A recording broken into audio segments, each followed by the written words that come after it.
It's going to be the clash between India number 1 and India number 2 here. Praggnanandhaa recently achieved the India number 1 rank by doing excellently at the US Chess Cup, while Gukesh is the current India number 2. And there we have Pragg coming in, a handshake. This is the 9th round of the Super United Blitz 2025. Gukesh has had a pretty tough event. He is on 1.5 points only out of 8. But combined with his great rapid performance, he's still at the top of the table, somewhere in the 2nd or 3rd place. Praggnanandhaa has had a relatively better blitz, but not up to his standards. Last round before this, Gukesh actually managed to beat Fabiano Caruana, so he must be feeling a little bit better. Meanwhile, Praggnanandhaa lost a very good position against Magnus Carlsen. So a lot of things at play here as both of these youngsters face off against each other. We have the handshake and we are ready to go. Knight to f3, knight comes out to f6, g3 played here by Gukesh. This is one of the openings that he has tried playing here in many games. b6, bishop g2, bishop b7 and castles. This was what Gukesh used to love. Playing as a kid, he would then play d3, e4, but now he's more open to different setups. Of course, plays his knight out to c3, bishop g7. Pragg goes for the double phi and keto system. d4, pawn takes, queen takes d4. And there could be some discovered attack, but it's not happening right now. Pawn comes up to d6. And Gukesh can go for this b3, bishop b2, which is a nice way to continue in this position. So rook comes to d1 and knight to d7 played here by black. Pawn comes up to b3. The bishop needs to be placed on the b2 square. Black castles here.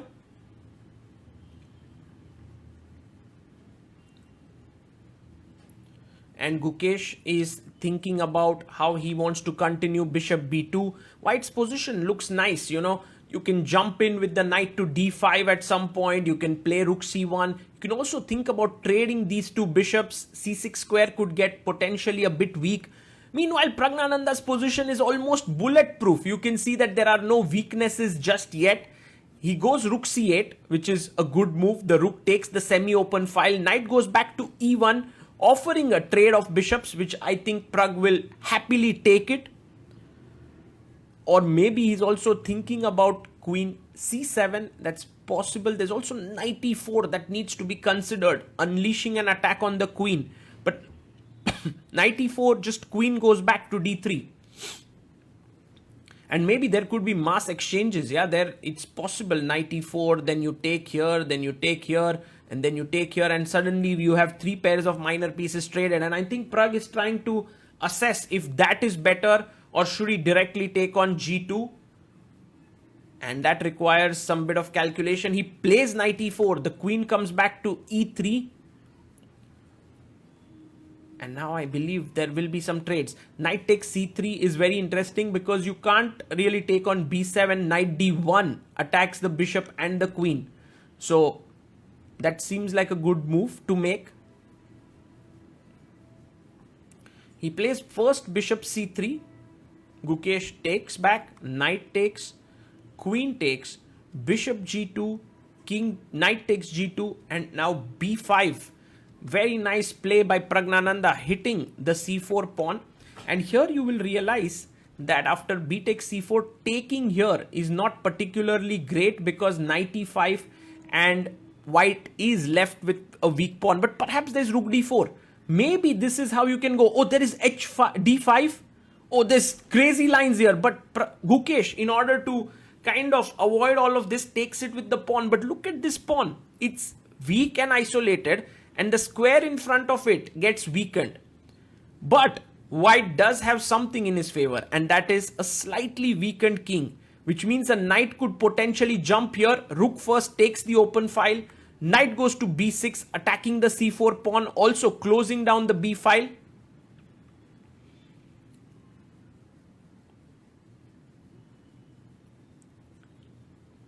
And now Praggnanandhaa thinking here, what is the best way to continue? Maybe rook to d4. Oh, Gukesh goes rook d4. Sorry, Gukesh wanted to now put his rook on the king side. Queen goes to c7. Attacking here, maybe tripling up. And this is actually not an easy position for white to create something. Let's imagine you put your rook here. It's not doing much. h4 played by Gukesh. He's trying for this play on the king side with h5. But for now, the rook is controlling that square. And I think black can actually ignore it and bring his rook to c8. There's also a possibility to play e5 to hit the rook on d4. He plays rook c8. Gukesh has 3 minutes 54 seconds. Pragg has 3 minutes on the clock. Now here, Gukesh needs to take care of the c4 pawn. A good way to do it is queen d3. Why? Because if you take here, take here, take here, take here, take here, take here, take here, rook b7 should be a draw, should be an equal endgame. So with some care, Gukesh should be able to hold this. But there's a tempting idea which is to jump in with the knight to g4 and try to attack here with knight h6 because you already have a rook that can enter into the attack on f4. So with a knight, rook, and he plays it. But this is a mistake. The mistake is very subtle. You play h5 and now of course Gukesh wants to go for a check because what else? Now he's attacking here. But here comes king g7. You stand in the way here. There's no good discovered check. Rook f4 attacking here and Pragg finds it. Pragg finds it, h5. So this is the line which Gukesh has to calculate. Now rook f4, he's attacking here. If you take this, then rook takes f7 and white is winning. But instead f6 and the knight is trapped here on h6.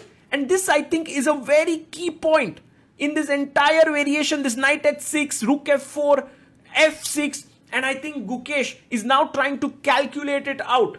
But it is maybe a bit too late because the time that he spent with going there and coming back, he comes back. An unhappy choice here for white. A very unhappy choice because now black can actually start rolling the central pawns e5, d5 and there's nothing much that you can do here. This pin on the c file is absolutely deadly. Pragg, who has 2 minutes 43 seconds, both players have somewhat the equal time on the clock, is just making sure that e5 works well. Thinking here.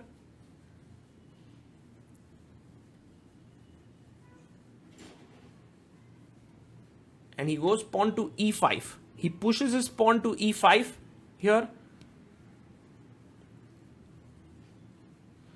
And that pawn is now attacking the rook on d4. Gukesh comes back, rook d1. And d5 played. Now the problems multiply. Firstly, d4 is a threat that forks the queen and the knight.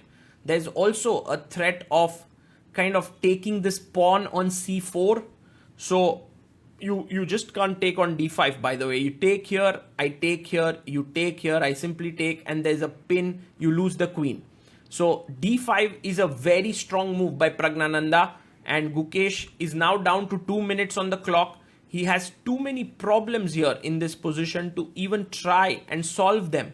One idea is to simply move the queen somewhere to give up this c4 pawn. But then it's just a free pawn and I think you have to do it. There's no other way. You have to play it. And Gukesh is trying to struggle here. What is the way to get out of this? One of the things that Pragg has done really well after losing his previous game to Magnus is coming to this game with a fresh mindset. Queen b3 played and now takes on c4. The queen comes back trying to blockade. The queen moves up to c6 and now this queen controls the a4 square. It is looking at knight a4 to be played. This is still a position that is possible to hold, but it's not so easy. Knight a4. Queen goes back, pawn pushes forward to c3. And now the rook is attacked. Step by step, black is pushing the white army behind. The rook comes back to d1. And I believe Pragg can actually jump in with his knight to attack the rook on d1.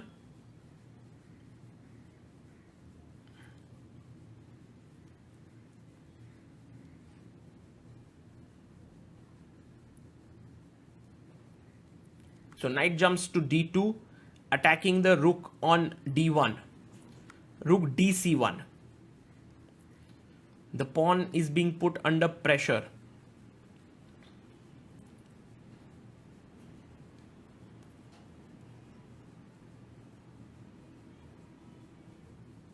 And the rook comes to d8. Now attacking rook comes to d2 is a big threat. Whew. The way in which Praggnanandhaa has completely dominated the position is quite impressive. Very impressive. Gukesh has 10 minutes, 40 seconds. He goes queen to b3. Rook comes to d2, attacking the pawn on e2. Very strong. Queen b8 check. And king comes up to g7.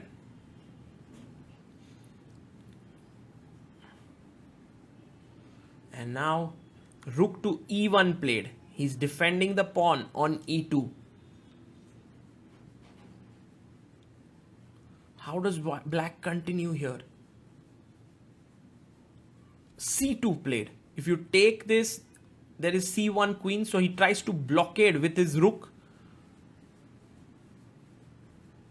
Pragg goes queen b6. A queen trade is just resignation because the black rook's knight absolutely super active. So he goes queen a8. Now Praggnanandhaa is thinking about his next idea. Rook c3 to attack here could be possible. I love how Pragg has kept a lead on the clock and also has a great position. Gukesh down to 27 seconds.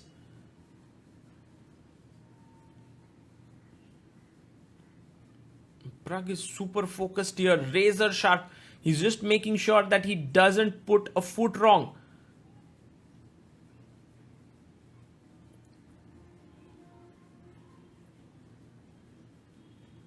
He goes queen to d6. The queen moves here. And now queen takes a7. Is possible.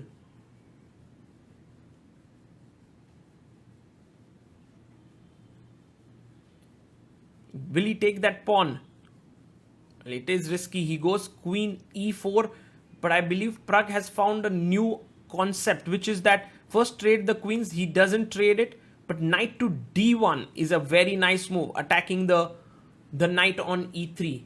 Pragg has 37 seconds. Gukesh down to 6 seconds here. The knight under some pressure. Knight d1 played.